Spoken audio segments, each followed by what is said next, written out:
일본 반다이나 타미야 프라모델 제품들이 얼마나 정교하고 품질이 좋은지 다른 메이커들 만들어 보면 뼈저리게 느낍니다. 품질의 일관성이라고는 하나도 없습니다. 이게 안 맞죠? 지금 휘어 있거든요. 이게 안쪽으로 휘었죠. 이렇게 돼야 됩니다. 지금 밖으로 나와가지고 지금 기역자 부분이 와 돌겠습니다 지금.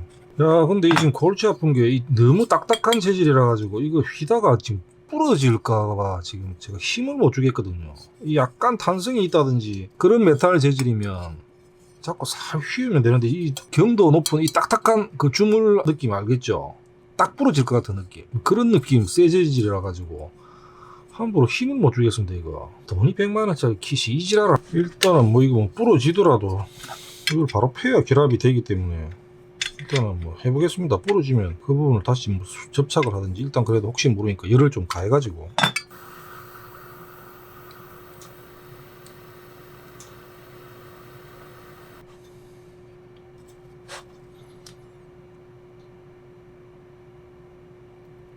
펴지네요.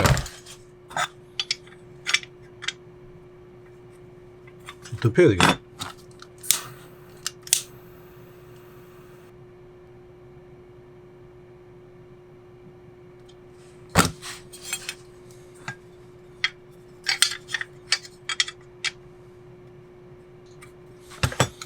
어떤 제품의 정밀도는 1도 찾아볼 수가 없습니다. 이야 진짜 씨.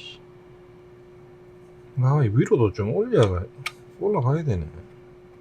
대충 뭐 거의 맞는 것 같습니다. 더 손대가 또 부러질까봐. 다행히 괜찮네. 혹시 여기 있으면 열을 좀 가해가지고 살짝 아주 천천히 힘주면서 이렇게 하면 성형이 되긴 됩니다. 되네요.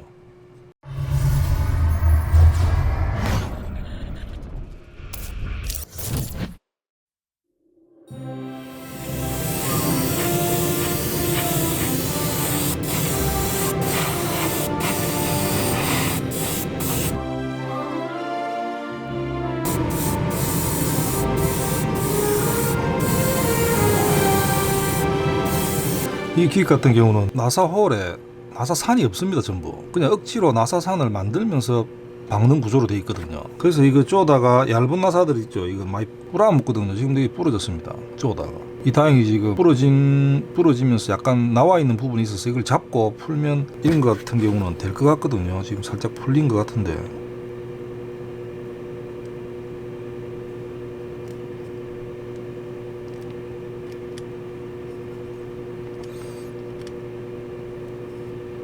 지금 풀리긴 풀리거든요. 다행이네요. 이거는 또 이게 만약에 티 나온 부분이 없이 그냥 잡을 게 전혀 없이 부러지면 그거 역나사 탭 있죠. 그걸로 해가지고 푸는 수밖에 없습니다. 이거 빼긴 뺐거든요. 이거는 그래서 이거 나사 작은 거 얇은 나사 꼽을 때 한 번에 빡빡빡 쪼지 말고 나사산을 조금 만들어 가면서 반대로 또 풀었다가 쪼았다가 이런 식으로 해서 구멍을 나사산을 만들어 가면서 그렇게 작업을 하셔야 됩니다.